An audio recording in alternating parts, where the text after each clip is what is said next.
وہی تو ہے جس نے پیدا کیا تمہارے لیے جو کچھ زمین میں ہے سب کا سب، پھر توجہ فرمائی اوپر کی طرف تو ٹھیک ٹھیک بنا دیا انہیں 7 آسمان، اور وہ سب کچھ خوب جانتا ہے۔ انسانوں کی تخلیق اور اپنی ذات میں جن چیزوں کا وہ مشاہدہ کرتے ہیں ذکر کرنے کے بعد اللہ تبارک و تعالیٰ نے ایک اور دلیل ذکر فرمائی جس کا وہ آسمانوں اور زمین کی تخلیق میں روزانہ مشاہدہ کرتے ہیں۔ فرمایا هو الذی خلق لکم سے لے کے استوا کا لفظ یہاں 2 معنی میں ہے، قصد کرنا اور متوجہ ہونا، کیونکہ یہ الہ سے متعدی ہے۔ فسواہن سے مراد ہے کہ 7 آسمان بنائے۔ السمائی یہاں پر اسم جنس ہے۔ پھر فرمایا کہ اس کا علم تمام مخلوق کو محیط ہے، جیسے ارشاد فرمایا اعلیٰ یعلم من خلق، سورہ ملک۔ ترجمہ نادانوں کیا وہ نہیں جانتا بندوں کے احوال کو جس نے انہیں پیدا کیا ہے۔ اس آیت کی تفصیل سورہ حامیم السجدہ میں ہے۔ ارشاد ہوتا ہے قل اانکم لتکفرون بالذی خلق الارض سے لے کے ذالک تقدیر العزیز العلیم، سورہ حامیم سجدہ 9 سے 12۔ اس آیت میں اس بات کی طرف اشارہ ہے کہ اللہ رب العزت نے پہلے زمین کو پیدا فرمایا، پھر 7 آسمان بنائے۔ ہر عمارت کی تعمیر کا یہی قاعدہ اور اصول ہے کہ پہلے عمارت کا نچلا حصہ بنایا جاتا ہے، اس کے بعد اوپر والا حصہ۔ مفسرین کرام نے بھی اس کی تصریح کی ہے، جیسا کہ ہم آگے بیان کریں گے انشاءاللہ، جہاں تک اس آیت کریمہ کا تعلق ہے۔ اَأَنْتُمْ أَشَدُّ خَلْقًا سے لے کے وَلِّ أَنْعَامِكُمْ، سورہ النازعات۔ اس سے یہ محسوس ہوتا ہے کہ زمین کی پیدائش آسمان کے بعد ہوئی ہے۔ بعض علماء کا قول ہے کہ زیر بحث آیت میں سم کا لفظ خبر پر عطف کے لیے ہے، نہ کہ فعل کے فعل پر عطف کے لیے، جیسے کسی شاعر کا قول ہے کل لمن سادہ ثم سادہ ابوہ ثم قد سادہ قبل ذالک جدہ۔ بعض علماء کا قول ہے کہ زمین کا پھیلانا یا بچھانا آسمانوں اور زمین کی تخلیق کے بعد تھا۔ یہی قول ابن عباس سے مروی ہے۔ ابن مسعود، ابن عباس اور دیگر صحابہ کرام سے مروی ہے کہ اللہ تبارک و تعالیٰ کا عرش پانی پر تھا اور کسی چیز کو پیدا نہیں فرمایا تھا۔ جب کائنات کی تخلیق کا ارادہ فرمایا تو پانی سے دھواں سا اٹھا اور پانی پر چھا گیا، اسے آسمان کا نام دیا۔ پھر پانی کو خشک کر کے ایک زمین بنائی، پھر اسے توڑ کر دو دنوں یعنی اتوار اور پیر میں 7 زمینیں بنائیں۔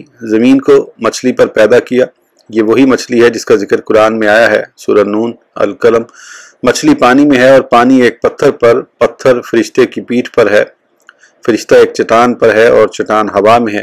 یہ وہی چٹان ہے جس کا ذکر لقمان نے کیا ہے۔ نہ آسمان میں نہ زمین میں۔ مچھلی کی حرکت سے زمین کانپنے لگی تو اللہ نے اس میں پہاڑ گاڑ دیے تو وہ سکون پذیر ہو گئی، چنانچہ پہاڑ زمین پر فخر کرتے ہیں۔ یہی معنی اس آیت کریمہ میں بیان ہوئے ہیں۔ وَجَعَلْنَا فِي الْأَرْضِ رَوَاسِيَ أَن تَمِيدَ بِهِمْ، سورہ انبیاء۔ اور ہم نے بنا دیے زمین میں پڑے پہاڑ تاکہ زمین لرزتی نہ رہے۔ اس میں پہاڑ پیدا فرمائے اور اس کے باشندوں کی خوراک اور درخت وغیرہ دونوں منگل اور بدھ کو پیدا کیے۔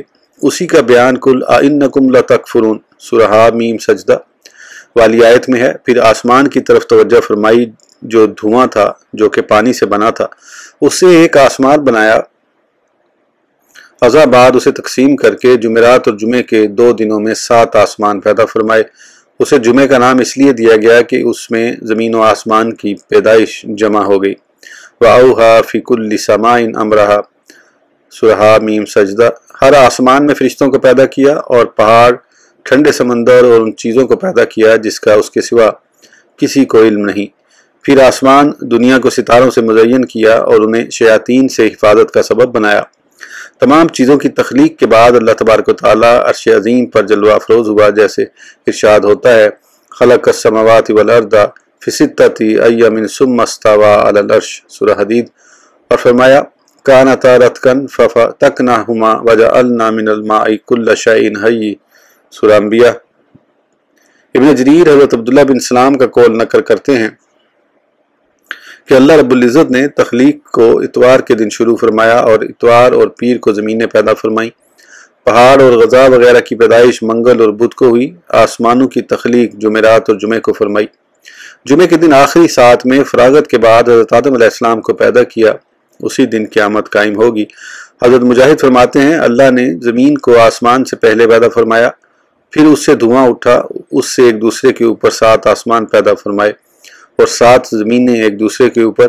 یہ آیت اس بات کی طرف اشارہ کرتی ہے کہ آسمان سے قبل زمین کو پیدا کیا گیا، جیسے سورہ حامیم سجدہ کی اس آیت میں ہے، قُلْ أَإِنَّكُمْ لَتَكْفُرُونَ بِالَّذِي سے لے کر ذَلِكَ تَقْدِيرُ الْعَزِيزِ الْعَلِيمِ۔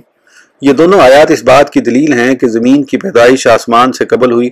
میرے خیال میں اس موضوع پر علماء میں کوئی اختلاف نہیں، ماں سوائے اس قول کے جو ابن جریر نے حضرت قتادہ سے نقل کیا ہے کہ آسمان زمین سے قبل پیدا ہوئے۔ قرطبی نے اپنی تفسیر میں اس پر توقف کیا ہے۔ سورہ النازعات کی آیت 27 اور ما بعد آیات کے سبب بعض لوگ یہ کہتے ہیں کہ یہاں آسمان کی پیدائش کا ذکر زمین سے پہلے ہے۔ صحیح بخاری میں ہے کہ حضرت ابن عباس سے اس کے بارے میں پوچھا گیا تو آپ نے فرمایا، زمین پیدا تو آسمان سے پہلے ہوئی لیکن اسے پھیلایا آسمان کی تخلیق کے بعد گیا۔ قدیم و جدید بہت سے مفسرین کا یہی قول ہے۔ ہم نے سورہ النازعات میں اس کو بیان کیا ہے۔ وحی کی تفسیر بھی اسی میں بیان کی گئی ہے۔ اس سے مراد یہ ہے کہ جو چیزیں اس کے شکم میں بالقوہ پنہا تھیں انہیں بالفعل پیدا فرمایا۔ سب سے پہلے پانی نکالا، پھر اس سے رنگ رنگیلی نباتات پیدا فرمائیں۔ اسی طرح آسمانوں میں حرکت ہوئی تو ان میں موجود سیارے اور ستارے چلنے لگے۔ واللہ سبحانہ وتعالی عالم۔ ابن ابی حاتم اور مردویہ نے اپنی تفسیر میں اس آیت کے ضمن میں صحیح مسلم اور نسائی کی وہ روایت ذکر فرمائی ہے جو حضرت ابو ہریرہ سے مروی ہے کہ رسول اللہ صلی اللہ علیہ وسلم نے میرا ہاتھ پکڑا اور فرمایا، اللہ تعالیٰ نے زمین کو ہفتے کے دن پیدا فرمایا، پہاڑ اتوار کو اور درخت پیر کو، برائیاں منگل کو، روشنی بدھ کو اور جانور جمعرات کو پیدا فرمائے، اور حضرت آدم علیہ السلام کو جمعے کے دن عصر کے بعد سے لے کر جمعے کی آخری ساعت تک پیدا فرمایا۔ یہ حدیث مسلم کی غرائب میں سے ہے۔ امام ابن مدینی، بخاری اور دیگر بہت سے حفاظ نے اس حدیث کو کعب کا کلام قرار دیا ہے۔ ابو ہریرہ نے یہ بات حضرت کعب اخبار سے سنی ہے لیکن بعض راویوں نے غلطی سے اسے مرفوع قرار دیا ہے۔ بیہقی نے یہی لکھا ہے۔ اب سورہ بقرہ کی آیت نمبر 30۔ وَإِذْ قَالَ رَبُّكَ لِلْمَلَائِكَةِ إِنِّي جَاعِلٌ فِي الْأَرْضِ خَلِيفَةً قَالُوا أَتَجْعَلُ فِيهَا مَن يُفْسِدُ فِيهَا وَيَسْفِكُ الدِّمَاءَ وَنَحْنُ نُسَبِّحُ بِحَمْدِكَ وَنُقَدِّسُ لَكَ قَالَ إِنِّي أَعْلَمُ مَا لَا تَعْلَمُونَ۔ اور یاد کرو جب فرمایا تمہارے رب نے فرشتوں سے، میں مقرر کرنے والا ہوں زمین میں ایک نائب۔ کہنے لگے، کیا تو مقرر کرتا ہے زمین میں جو فساد برپا کرے گا اس میں اور خون ریزیاں کرے گا، حالانکہ ہم تیری تسبیح کرتے ہیں، تیری حمد کے ساتھ اور پاکی بیان کرتے ہیں تیرے لیے۔ فرمایا، بے شک میں وہ جانتا ہوں جو تم نہیں جانتے۔ اللہ تبارک و تعالیٰ اپنے عظیم الشان نبی خلیفہ کا ذکر فرما رہے ہیں کہ بنو آدم کی تخلیق سے قبل فرشتوں کے سامنے ان کا تذکرہ فرمایا۔ ارشاد ہوتا ہے، اے نبی تم یاد کرو اور اپنی قوم کو یہ بتا دو۔ ابن جریر نے ابو عبیدہ سے یہ نقل کیا ہے کہ از یہاں زائد ہے۔ ابن جریر نے اس کی تردید کی ہے۔ قرطبی کا قول ہے کہ تمام مفسرین نے اس کی تردید کی ہے، بلکہ زجاج نے تو یہاں تک لکھ دیا ہے کہ ابو عبیدہ نے بہت بڑی جسارت کی ہے۔ انی جاعل فی الارض خلیفۃ، یعنی ان کے جانشین ہوں گے یکے بعد دیگرے، ایک قرن کے بعد دوسری اور ایک نسل کے بعد دوسری، جیسے اللہ تعالیٰ کا ارشاد ہے وَهُوَ الَّذِي جَعَلَكُمْ خَلَائِفَ الْأَرْضِ، سورہ انعام، اور فرمایا وَيَجْعَلُكُمْ خُلَفَاءَ الْأَرْضِ، سورہ نمل، اور فرمایا وَلَوْ نَشَاءُ لَجَعَلْنَا سے لے کر يَخْلُفُونَ، سورہ زخرف، اور فرمایا فَخَلَفَ مِن بَعْدِهِمْ خَلْفٌ، سورہ اعراف۔ ایک شاذ قرأت میں خلیفتاً بھی ہے، زمخشری وغیرہ نے اسے ذکر کیا ہے۔ قرطبی نے زید بن علی سے نقل کیا ہے کہ خلیفہ سے مراد یہاں صرف آدم علیہ السلام نہیں ہے، جیسا کہ مفسرین کے ایک گروہ کا قول ہے۔ قرطبی نے اسے ابن عباس، ابن مسعود اور دیگر مفسرین کی طرف منسوب کیا ہے، لیکن یہ بات محل نظر ہے اور اس میں بہت اختلاف ہے، جسے راضی وغیرہ نے ذکر کیا ہے۔ بظاہر یہی محسوس ہوتا ہے کہ اس سے مراد صرف حضرت آدم علیہ السلام کی ذات مراد نہیں، کیونکہ اس طرح فرشتوں کے اس قول کا معنی مستحسن نہیں رہتا۔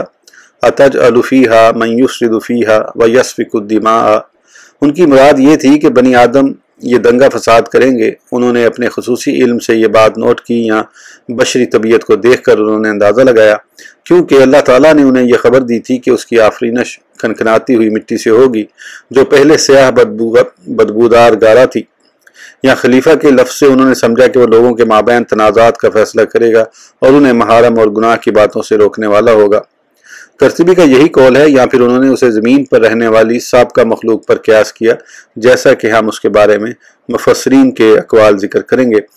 ملائکہ کا یہ قول اللہ رب العزت کی ذات پر معاذ اللہ بطور اعتراض یا بنو آدم کے ساتھ بوجہ حسد نہ تھا، جیسا کہ بعض مفسرین نے خیال ظاہر کیا ہے، کیونکہ اللہ تبارک و تعالیٰ فرشتوں کی شان میں فرماتا ہے لا یسبقونہ بالقول، سورہ انبیاء، کہ وہ بلا اجازت اس سے کسی بات کا سوال نہیں کرتے۔ چنانچہ یہاں اللہ وحدہ لا شریک انہیں خبر دی کہ وہ زمین میں ایک مخلوق کو پیدا کرنے والا ہے۔ قتادہ کہتے ہیں کہ انہیں پیشگی یہ علم تھا کہ وہ زمین میں فساد کریں گے، تو فرشتوں نے عرض کی اتجعل فیہا من یفسد فیہا۔ ان کا یہ سوال اس راز کو معلوم کرنے اور اس حکمت سے آگاہ ہونے کے لیے تھا جس کے لیے بنو آدم کو پیدا کیا جا رہا تھا۔ چنانچہ انہوں نے عرض کی بار الہی، ان کے پیدا کرنے میں کیا حکمت ہے، حالانکہ ان میں فسادی لوگ بھی ہوں گے اور خون بہانے والے بھی۔ اگر مقصود صرف عبادت ہے تو ہم ہر وقت تیری حمد و تقدیس کے ترانے گاتے ہیں، جیسے آگے آ رہا ہے، اور پھر ہم سے کوئی چیز بھی صادر نہیں ہوتی تو ہم پر ہی اقتصار کیوں نہیں کر لیا جاتا۔ اللہ رب العزت نے ان کے سوال کا جواب دیتے ہوئے ارشاد فرمایا انی اعلم ما لا تعلمون، کہ اس کے فسادی ہونے کے باوجود جس مصلحت کی بنا پر میں اسے پیدا کر رہا ہوں اس کا علم صرف مجھے ہے، تم اسے نہیں جانتے۔ میں ان میں انبیاء اور رسول مبعوث کروں گا، ان میں صدیق، شہداء، عابد، زاہد، اولیاء، ابرار، مقربین، بعمل علماء، صالحین، متقی، اللہ تبارک و تعالیٰ اور اس کے رسولوں سے محبت کرنے والے لوگ بھی ہوں گے۔ صحیح حدیث میں ہے کہ ملائکہ جب بندوں کے اعمال لے کر خداوند قدوس کی بارگاہ عالی میں حاضر ہوتے ہیں تو وہ رحیم و کریم ہر چیز کا علم رکھنے کے باوجود ان سے دریافت فرماتا ہے تم نے میرے بندوں کو کس حال پر چھوڑا؟ وہ بسط عجز و نیاز عرض کرتے ہیں کہ جب ہم ان کے پاس گئے تو وہ نماز پڑھ رہے تھے، اور جب ہم نے انہیں چھوڑا تو اس وقت بھی وہ نماز ادا کر رہے تھے۔ اس کی وجہ یہ ہے کہ ان کا ایک گروہ صبح کی نماز کے وقت آتا ہے جبکہ دوسرا عصر کی نماز کے وقت۔ اس وقت پہلا فریق واپس چلا جاتا ہے اور اپنے ساتھ لوگوں کے اعمال بھی لے جاتے ہیں، جیسا کہ حدیث مبارکہ میں ہے کہ نبی کریم صلی اللہ علیہ وسلم نے ارشاد فرمایا کہ رات کا عمل دن سے پہلے اور دن کا اعمال نامہ رات ہونے سے قبل اس کی بارگاہ میں پیش کر دیا جاتا ہے۔ چنانچہ وہ کہتے ہیں جب ہم آئے تو وہ نماز پڑھ رہے تھے، اور جب ہم ان کے پاس گئے تھے اس وقت بھی وہ نماز میں تھے۔ ایک قول کے مطابق تفصیلی حکمت جو تخلیق انسان میں تھی اس کے بارے میں فرمایا کہ یہ میرے مخصوص علم میں ہے اور تم اس کے بارے میں کچھ نہیں جانتے۔ بعض نے کہا ہے کہ یہ ان کی اس قول کا جواب ہے جو وہ یہ کہتے تھے کہ ہم تیری حمد و ثنا اور تقدیس کے ترانے گاتے ہیں، تو انہیں بتایا گیا کہ اس کا علم تو صرف مجھے ہے، تم میں ایک ابلیس بھی ہے اور یہ ایسا نہیں ہوگا جیسا کہ تم نے ذکر کیا ہے۔ ایک قول یہ ہے کہ فرشتوں کا یہ کہنے کا مقصد صرف یہ تھا کہ انہیں زمین میں آباد کیا جائے، تو اللہ تعالیٰ نے انہیں فرمایا کہ میں جانتا ہوں تمہارا آسمان پر ہی رہنا تمہارے لیے زیادہ مناسب ہے اور تمہارے لائق یہی جگہ ہے۔ امام راضی نے اسے دیگر جوابات کے ساتھ ذکر فرمایا ہے، واللہ اعلم۔ مفسرین کے اقوال کا تفصیلی بیان۔ ابن جریر کا قول ہے، حضرت حسن اور قتادہ سے مروی ہے کہ اس کا مفہوم یہ ہے کہ اللہ نے فرشتوں کو خبر دی۔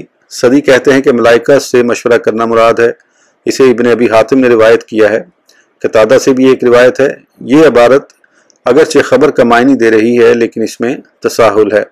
ابن جریر کی حسن اور قتادہ سے بیان کردہ روایت زیادہ بہتر ہے، واللہ اعلم فی الارض۔ ابن ابی حاتم حضرت عبد الرحمن بن ثابت سے روایت کرتے ہیں کہ رسول اللہ صلی اللہ علیہ وسلم نے ارشاد فرمایا کہ زمین کو ابتدا مکہ سے پھیلایا گیا، سب سے پہلے فرشتوں نے بیت اللہ شریف کا طواف کیا تو اللہ تبارک و تعالیٰ نے فرمایا میں زمین یعنی مکہ میں خلیفہ بنانے والا ہوں۔ یہ مرسل ہے اور اس کی سند میں ضعف ہے اور اس میں ادراج ہے۔ حضرت ابن عباس، ابن مسعود اور چندی کے صحابہ کرام سے مروی ہے کہ اللہ تبارک و تعالیٰ نے فرمایا میں زمین میں اپنا نائب بنانے والا ہوں، تو فرشتوں نے عرض کی ہے ہمارے پروردگار وہ خلیفہ کون ہوگا؟ فرمایا اس کی اولاد ہوگی جو زمین میں فساد پھیلائیں گے، آپس میں حسد کرتے ہوں گے اور ایک دوسرے کو قتل کریں گے۔ ابن جریر لکھتے ہیں کہ اس آیت کی تعویل یہ ہے کہ میں زمین میں اپنا نائب بنانے والا ہوں جو میری نیابت میں مخلوق کے مابین عدل و انصاف کرے گا۔ اس سے مراد حضرت آدم علیہ السلام اور وہ لوگ ہیں جو عطایت الہی اور عدل و انصاف میں ان کے قائم مقام ہیں، لیکن فسادی اور خون بہانے والے ان کے خلیفہ نہیں۔ ابن جریر لکھتے ہیں کہ خلافت جس کا اللہ نے ذکر کیا ہے کا معنی ہے ایک صدی کے بعد دوسری صدی والوں کا آنا۔ خلیفہ یہ فعیلہ کے وزن پر ہے، جب کوئی دوسرے کے قائم مقام ہو تو عرب کہتے ہیں خلف فلان فلانا فی ھذا الامر، جیسے اللہ تعالیٰ کا ارشاد ہے ثم جعلناکم خلائف فی الارض من بعدہم لننظر کیف تعملون، سورہ یونس۔ پھر ہم نے بنایا تمہیں جانشین زمین میں ان کے بعد تاکہ ہم دیکھیں کہ تم کیسے عمل کرتے ہو۔ اسی بنا پر سلطان اعظم کو بھی خلیفہ کہتے ہیں کیونکہ وہ اپنے پیشرو کا نائب ہوتا ہے۔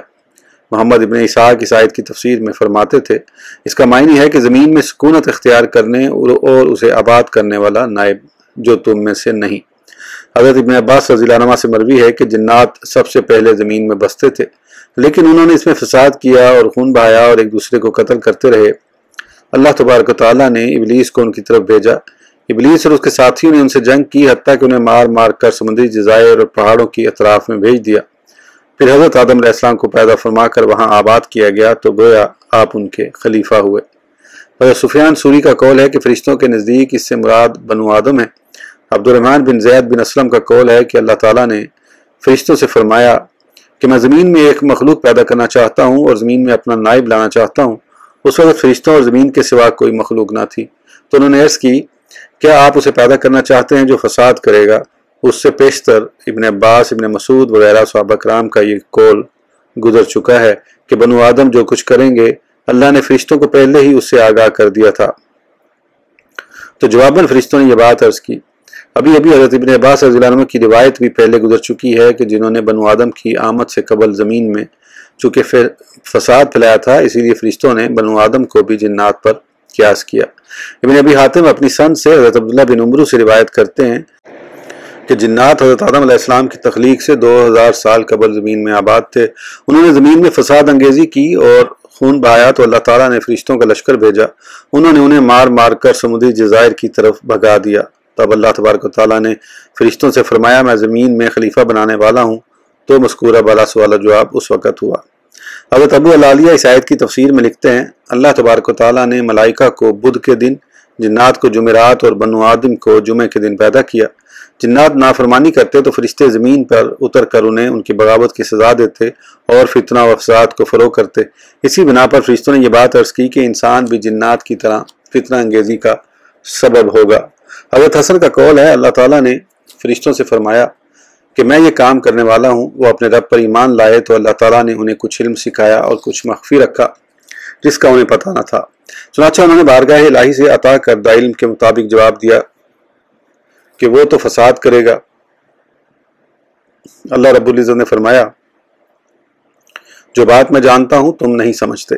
حضرت حسن فرماتے ہیں کہ اللہ تعالیٰ نے انہیں خبر دی تھی کہ ابن آدم ایسا کریں گے تو اس بنا پر انہوں نے سوال کیا تھا۔ حضرت قتادہ سے مروی ہے کہ اللہ تعالیٰ نے فرشتوں کو آگاہ فرمایا تھا کہ زمین پر جو مخلوق بھی ہوگی فساد کرے گی اور خون ریزی کرے گی۔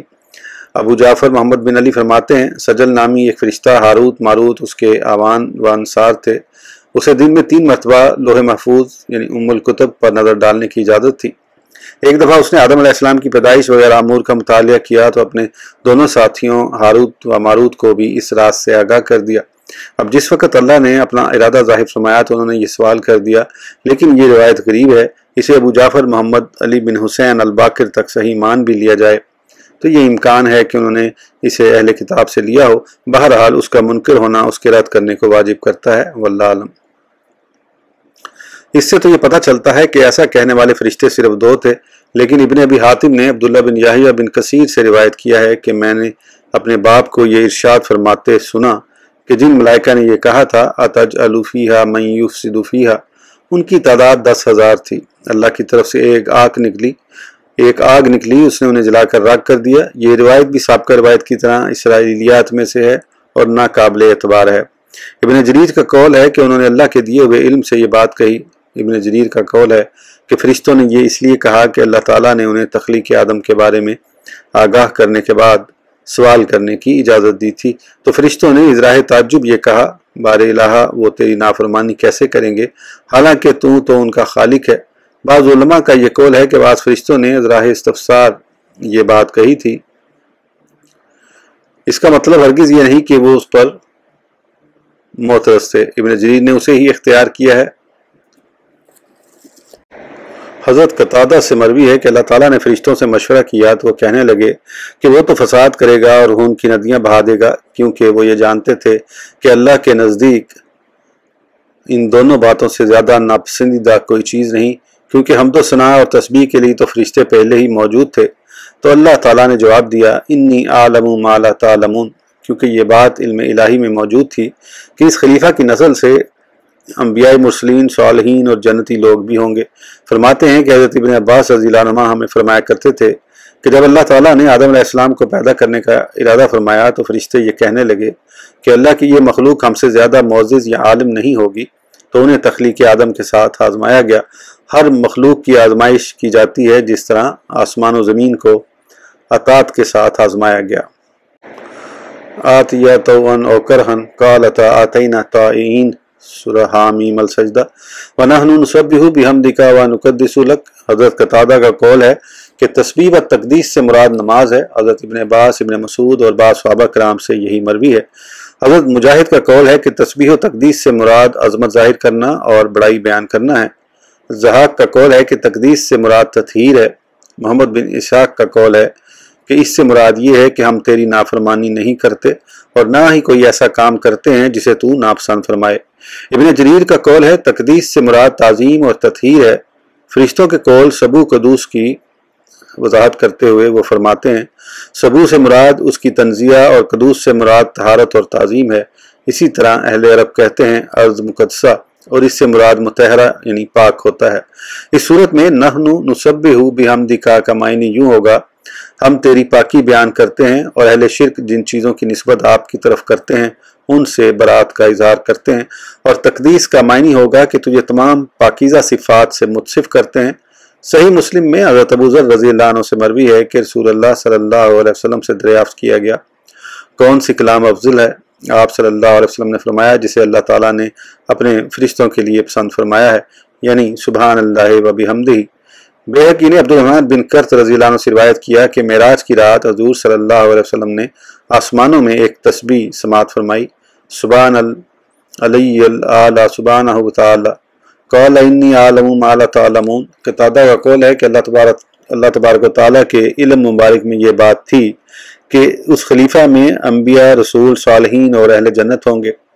ابن مسعود، ابن عباس، بہت سے صحابہ کرام اور تابعین سے اس آیت کی تفسیر میں متعدد اقوال مذکور ہیں۔ قرطبی وغیرہ مفسرین نے اس آیت سے استدلال کرتے ہوئے لکھا ہے کہ خلیفہ کا وجود لازمی ہے تاکہ لوگوں کے مابین تنازعات اور مقدمات کا فیصلہ کر سکے، مظلوم کو ظالم سے اس کا حق دلائے، حدود قائم کرے، فواحش و منکرات سے روکے، اسی طرح کے دیگر امور جن کو حاکم وقت کے بغیر ادا نہیں کیا جا سکتا۔ فقہی قاعدہ ہے کہ جس چیز کے بغیر واجب ادا نہ ہو سکے وہ بھی واجب ہے۔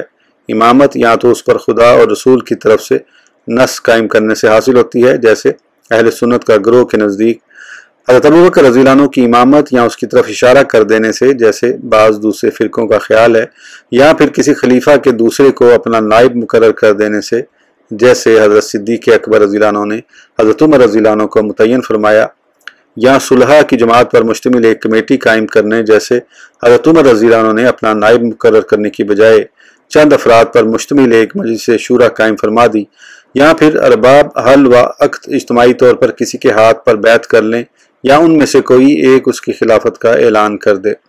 جمہور علماء کرام کی یہی رائے ہے۔ امام الحرمین نے تو اس پر اجماع نقل فرمایا ہے۔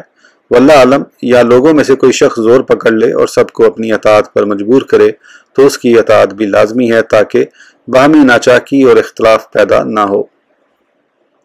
امام شافعی رحمۃ اللہ علیہ نے تو اس پر نص قائم فرمائی ہے۔ کیا امامت کے انعقاد پر گواہی شرط ہے؟ اس میں علماء کا اختلاف ہے۔ بعض کے نزدیک شرط نہیں ہے، ایک دوسرے قول کے مطابق گواہی تو شرط ہے، لیکن اس کے لیے صرف 2 گواہ کافی ہیں۔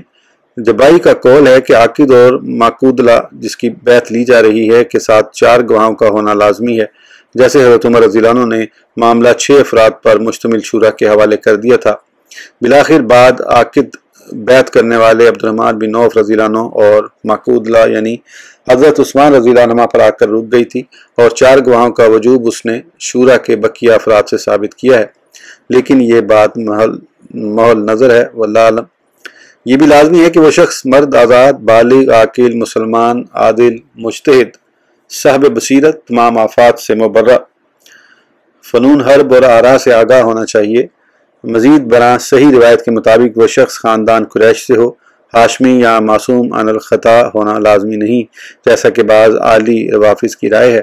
اگر امام سے فسق کا صدور ہو تو کیا وہ اپنے منصب سے خود بخود معزول ہو جاتا ہے یا نہیں؟ اس میں علماء کرام کا اختلاف ہے۔ صحیح یہ ہے کہ وہ خود بخود معزول نہیں ہوتا، کیونکہ حضور صلی اللہ علیہ وسلم نے ارشاد فرمایا ہے، جب تک تم اس میں کفر کی واضح علامت نہ دیکھ لو جس کے کفر ہونے پر اللہ کی طرف سے تمہارے پاس واضح دلیل موجود ہو، کیا وہ اپنے آپ کو معزول بھی کر سکتا ہے؟ اس میں اختلاف ہے۔ حضرت حسن بن علی رضی اللہ عنہ خود مصطفیٰ ہو گئے تھے اور زمام اقتدار امیر معاویہ کے حوالے کر دی، لیکن یہ بوجہ عذر تھا جس پر آپ رضی اللہ عنہ کی تعریف کی گئی ہے۔